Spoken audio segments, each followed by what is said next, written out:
Rumpelstiltskin always says that magic comes with a price.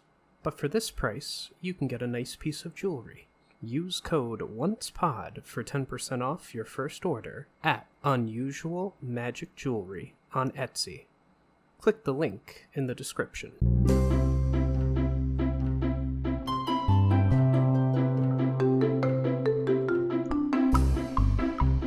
Welcome to the Once Again podcast. We are your hosts, Ashley and Jason. On today's episode, we will be looking at Once Upon a Time, Season 1, Episode 13, What Happened to Frederick?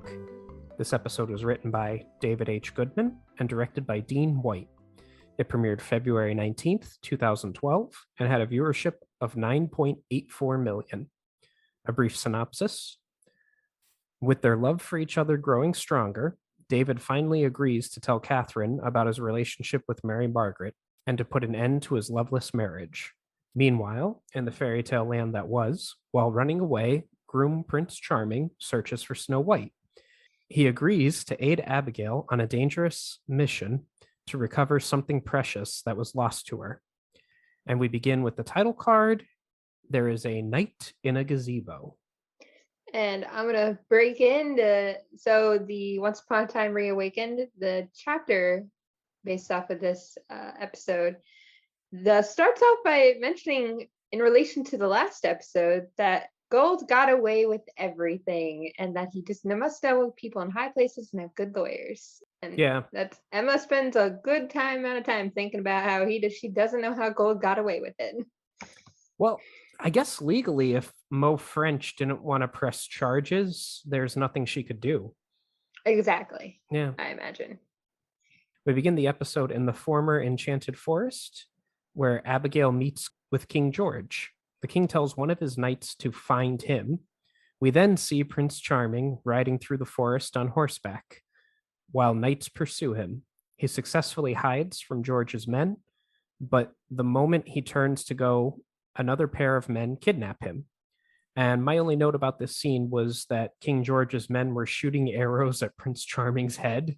Isn't the point to capture him so that we keep the marriage treaty intact, not to murder him on sight? Yeah.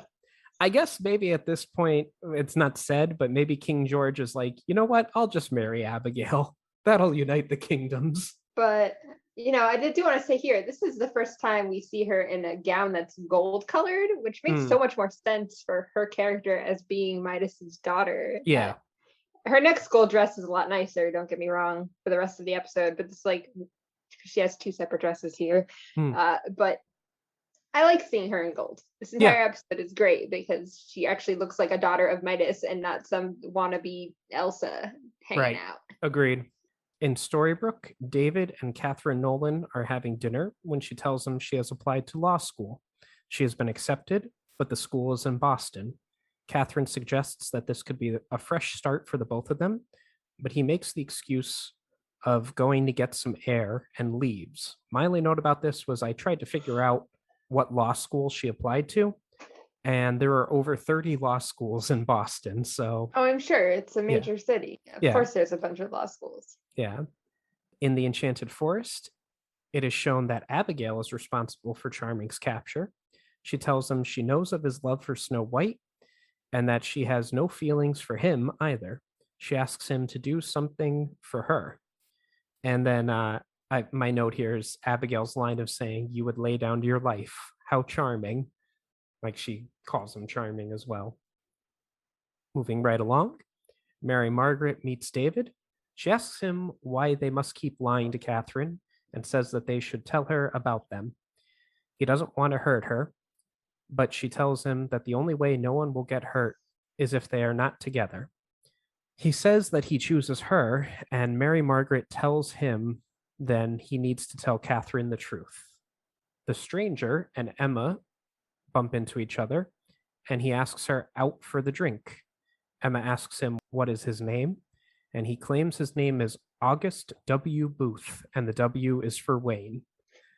August wants to meet Emma outside of Granny's later. Mary Margaret tells Emma about her relationship with David as they chat inside, and David and Catherine talk, and he tells her he can't go to Boston. He breaks up with her, but fails to mention Mary Margaret. So my notes for this scene are Emma saying to August, as we've now learned his name, I thought you came here to write for inspiration. And August says, I'm optimistic about our date. Um, like, what kind of inspiration is You he going know, to? I think it's so funny too that August is here because how long has he been in this town that Mary Margaret in this scene is like, oh, who was that? Like, have you been that wrapped up in David? You haven't noticed the strange man in town that Yeah. everyone else seems to have noticed? You Yeah. live with the sheriff. Emma at no point was like, yo, there's this strange man in this town. Like, Yeah.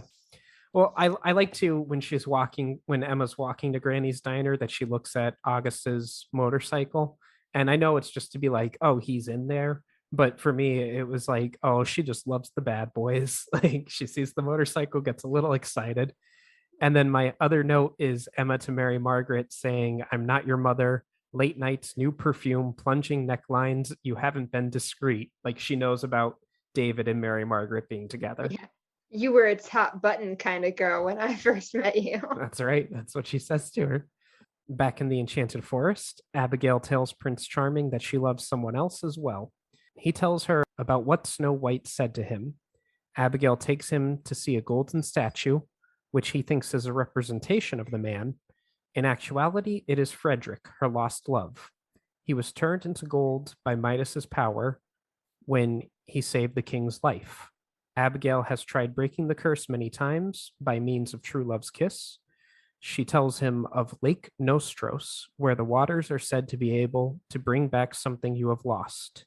He agrees to go to the lake to help her, though she warns him that it is protected by a guardian and no one has ever returned. My notes here, I put Abigail calling Charming James. Like, no one knows that he's not really James at this, like, it's still. Yeah. And then I have here a few notes about the word Nostros. It means homecoming by sea in ancient Greek. Examples include Odysseus in the Odyssey, and it's also the root for the word nostalgia, meaning longing for the past. And in Greek mythology, the original King Midas was given the golden touch by the god Dionysus. When he came to view the gift as a curse after food, drink, and his daughter were turned to gold, he prayed to the gods and was told washing in the river Pactolus would remove the curse from himself and anything or anyone he turned. Thus, in this episode, as in the original myth, it is mystical water that restores Frederick to flesh and blood. Spoilers. So I also love here that Charming is like, well, if he succeeds, she'll find true love so that one of them won't be miserable anymore. But if not, then his misery will be over because he'll be dead. Like, Yeah. oh, okay, Charming.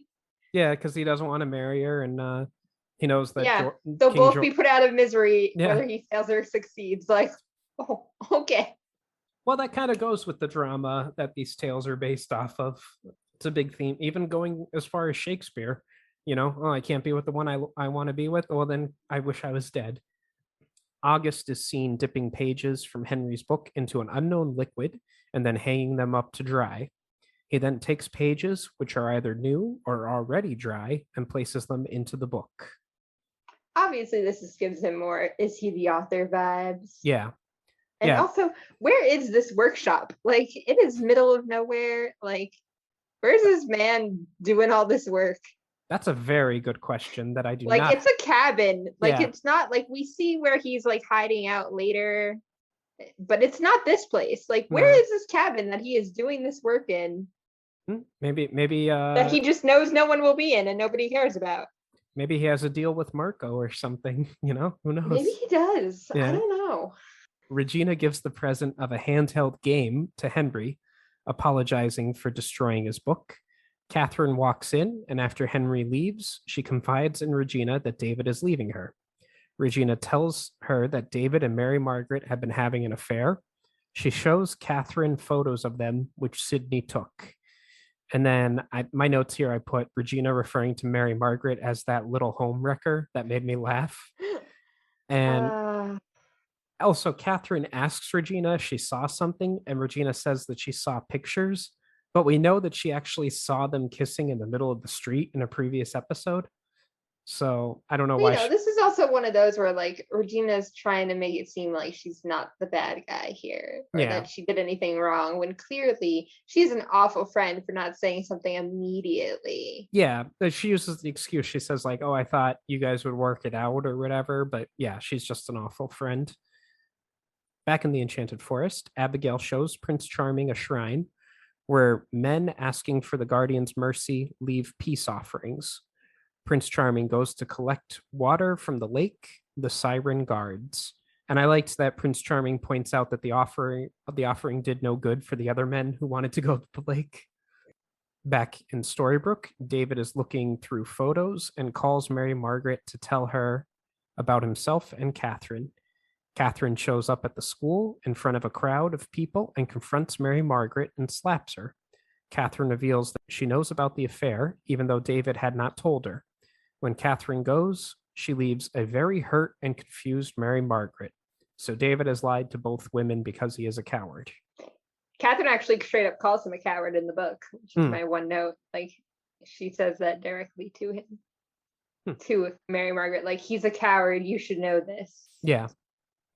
Back in the Enchanted Forest, the siren of the lake appears to Charming as a beautiful, unarmed woman. I have nothing to say besides. Yeah, it's a very quick scene. So. Mm. In Storybrooke, August and Emma meet, where he picks her up and brings her out to an old well. He tells her the water in the well is magical and will return something they have lost, and proceeds to tell Emma to have a little faith. Mary Margaret is walking down the street, and many people are avoiding her. She bumps into Granny, who tells her she should be ashamed of herself.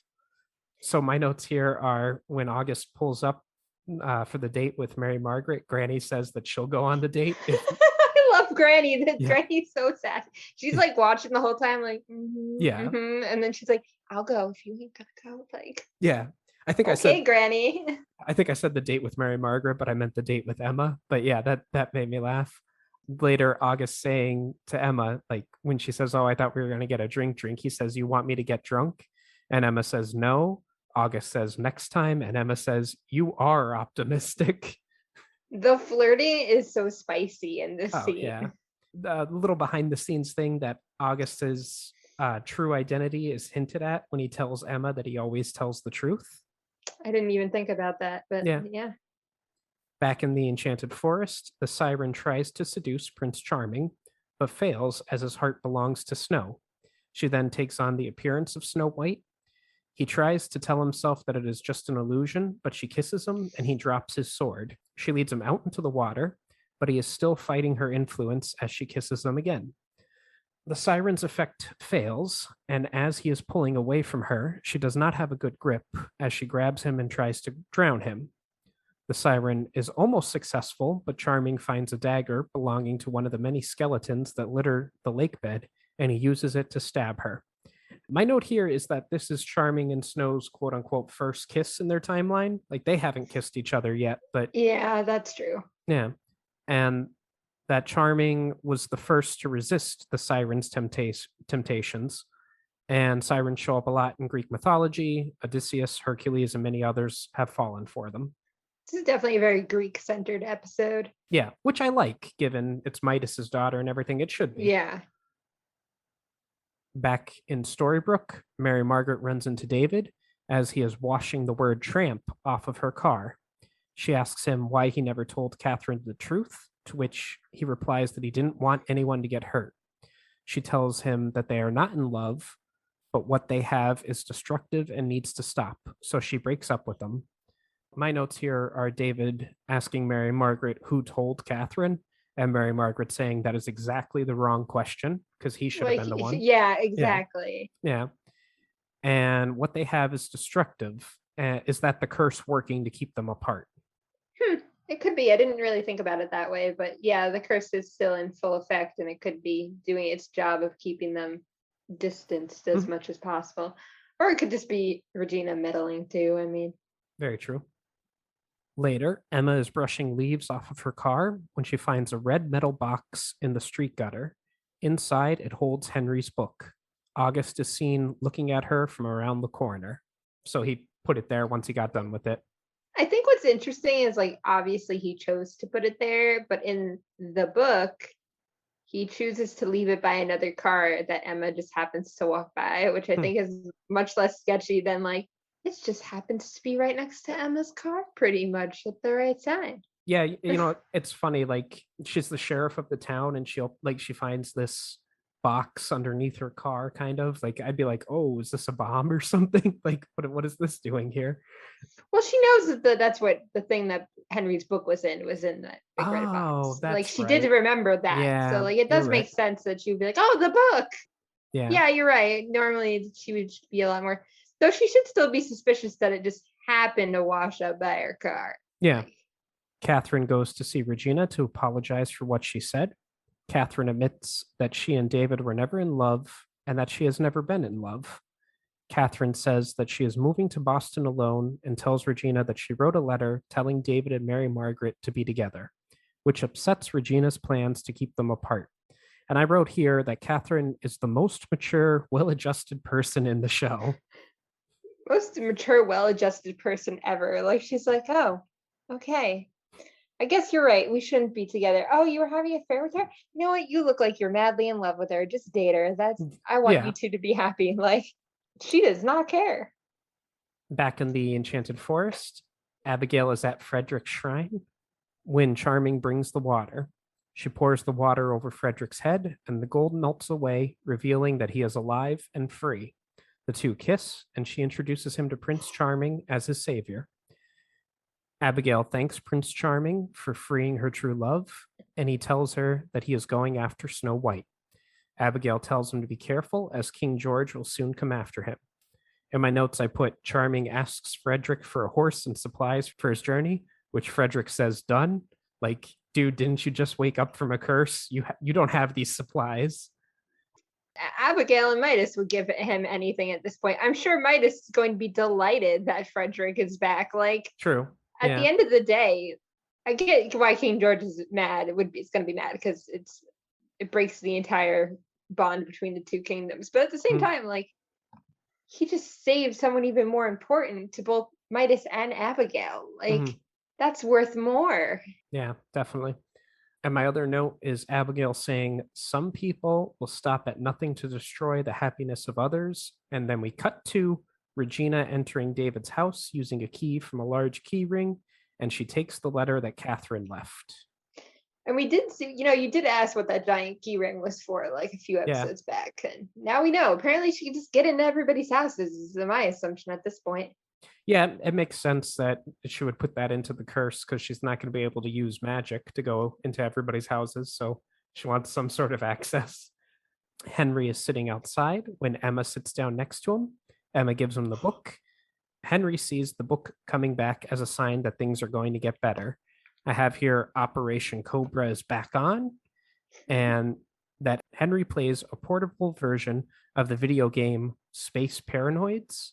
It is a game that Kevin Flynn wrote in the Disney film Tron, and the graphics shown for the game match those seen in the film.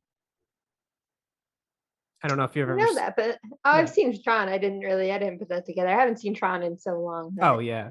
I actually saw Tron after watching Tron 2 or whatever it's called. Tron Um, Legacy. Tron Legacy. Thank you. Yeah, it's all right. Back in the Enchanted Forest, Prince Charming rides into the forest where he runs into Red Riding Hood, who tells him Snow White wants to be with him. King George shows up. Prince Charming and Red ride off together with King George following them. And I wrote here the retcon's already starting because the scene is different from what we previously saw. Yeah, exactly. Charming rode off by himself there. And there were no other people No, chasing him really. yeah. Back in Storybrooke, Emma finds an upset Mary Margaret laying in bed. Emma lays down with her so they can talk. Regina opens her desk, showing a can of spray paint and the letter addressed to David. Regina takes a lighter and burns the letter. Catherine is leaving Storybrooke when she gets into an accident. The gym teacher finds her car only to see it abandoned. And my question here is, what was he doing going to the town line, meaning, quote unquote, the gym teacher? I don't know, but we need to point out that the gym teacher is real world Frederick too. That's the same person. Oh my God, I didn't even notice. Yeah. Oh, More importantly, that it's Frederick. So that would be why it's him. okay. Like, Well, it because makes sense that it is him because yeah, it's Frederick, but it doesn't make sense because why is he there? yeah. Well, earlier in the episode, when Catherine goes to confront Mary Margaret, she bumps into him in the school. Like Yeah. that's how I knew it was the same character as far as being the gym, because to show that he's a gym teacher, he's holding a bag full of soccer balls and volleyballs and everything like they always do in movies. But yeah, I didn't realize that it was Frederick. That makes sense that it would be him. But yeah, like you said, why is he going to the town line? Maybe he was just called because he knew his true love was in trouble. Also, we get final look there at Regina doing some evil smirking right at the end of this episode. So it's not a good thing when that Catherine is not in the car. Yeah. Well, here's the thing too. They show that she had the can of spray paint that spray painted Mary Margaret's car with the word tramp on it. Yeah. Like, I can't picture Regina actually being the one to do it. Like Oh no. like It was she's definitely like Sydney. yeah, Come on. she sent Sydney to do it and then bring back the can so she could have it. Also, this chapter ends in the book with Emma getting many, many phone calls from everyone that Catherine is missing. Well, so I have a bit of trivia here. The title of the episode is spoken in the first episode, where Frederick's fate was alluded to. In Shepherd, King Midas says to an assistant helping him with his glove, "Careful, remember what happened to Frederick." You pointed that out in that episode. There was cut content, 2 scenes with Ruby. There was a segment with Ruby standing in a doorway outside of Granny's Diner, which was deleted from the episode. And Ruby's car from The Price of Gold was supposed to make an appearance in this episode, but it did not in the final version. I know you were so devastated we got less Ruby. Could have gotten more.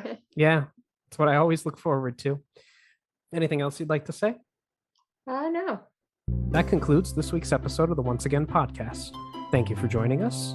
Any questions, comments, or critiques can be addressed to either our email at onceagainpod@gmail.com or on Twitter at onceagainpod.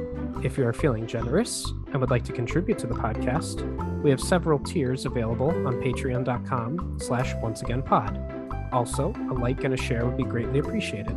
Thank you and have a wonderful day.